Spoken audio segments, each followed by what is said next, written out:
नमस्कार मित्रों। मैं आज एक ऐसे विषय पर आपके बीच में आ रहा हूं जो आजकल उत्तराखंड में चर्चा का विषय है और वो है सहायक अध्यापक भर्ती का परिणाम।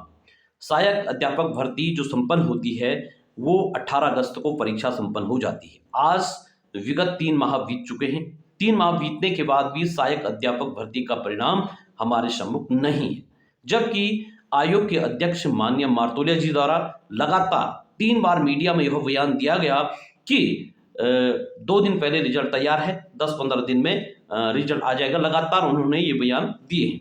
उसके बाद माननीय उत्तराखंड सरकार शिक्षा मंत्री माननीय धन सिंह रावत जी द्वारा 7 नवंबर को ये कहा जाता है कि एक सप्ताह के भीतर रिजल्ट घोषित किया जाएगा और दिसंबर तक हम सहायक अध्यापक भर्ती के जो अभ्यर्थी हैं उन्हें आपका नियुक्ति दे देंगे।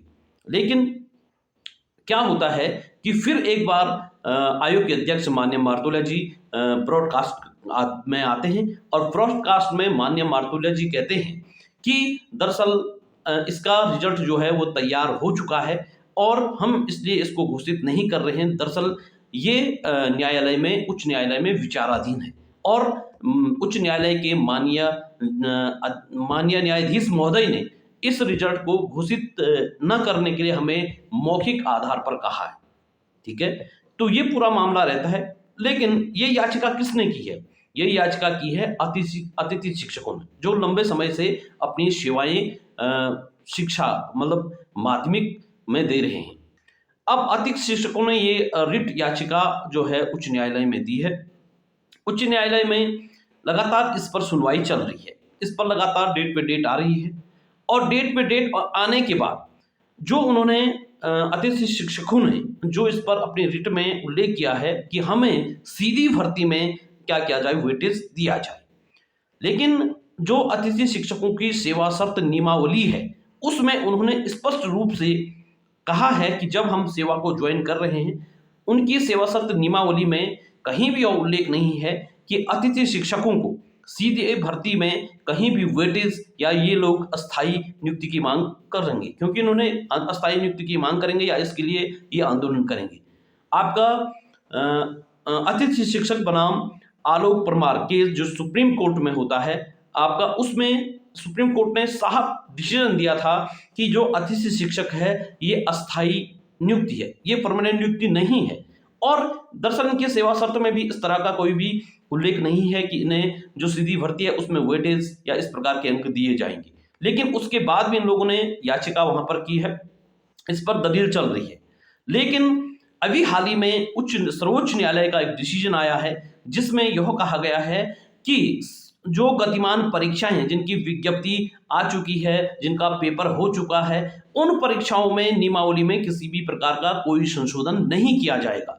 यह सुप्रीम कोर्ट का डिसीजन है राजस्थान के किसी केस में। अब आप देखिएगा कि जब परीक्षा संपन्न हो गई है, आपका सब कुछ हो गया है, परिणाम आना है, उसके बाद ये लोग ऐसी मांग कर रहे हैं जो बिल्कुल निराधार है। और यहां पर क्या है कि दरअसल सरकार क्यों मजबूत रूप से अपना पक्ष जो है पर्याप्त साक्ष्यों के साथ उच्च न्यायालय में नहीं रख पा रही है, जिस कारण से जो उच्च न्यायालय के माननीय न्यायाधीश महोदय हैं वो लगातार डेट पे डेट आपका आगे बढ़ा रहे हैं।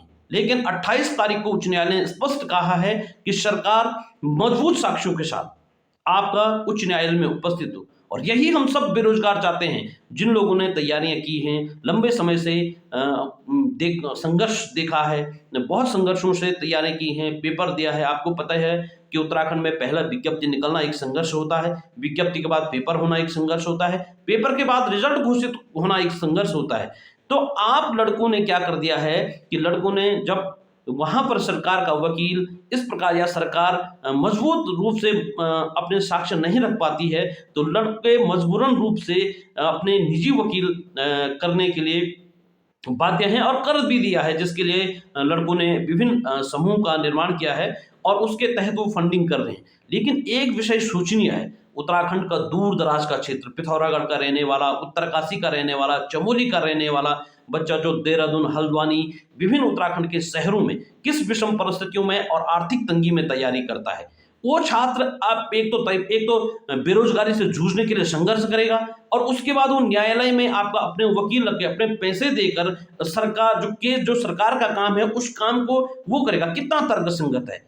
इसलिए हम ये चाहते हैं कि 28 तारीख को सरकार मजबूत साक्ष्यों के साथ, जो आपके मजबूत साक्ष्य हैं, जो आपका तमाम साक्ष्य हैं, उस साक्ष्यों के साथ कोर्ट में उपस्थित हो और माननीय न्यायाधीश के सम्मुख साक्ष्य रखें, ताकि इस केस में आपका जल्दी से जल्दी आपका निपटारा हो और जल्दी से जल्दी न्याय मिले और जो आपका सहायक अध्यापक परीक्षा का जो परिणाम है, जिसको लेकर बच्चे अपने भविष्य को लेकर चिंतित हैं, उसका परिणाम सबके सामने घोषित किया जाए। यह हम सब मांग करते हैं। माननीय उत्तराखंड शिक्षा मंत्री महोदय से निवेदन करते हैं कि आप पर्याप्त साक्ष्यों के साथ कोर्ट के सम्मुख उपस्थित हो ताकि बच्चों का परिणाम जो उन्होंने मेहनत की है उसका फल उन्हें समय पर मिले और वो जल्दी से जल्द उनका परिणाम आपके सम्मुख हो। आगे की जो प्रक्रिया है उसमें भी आप लोग तेजी लाइए। धन्यवाद। नमस्कार।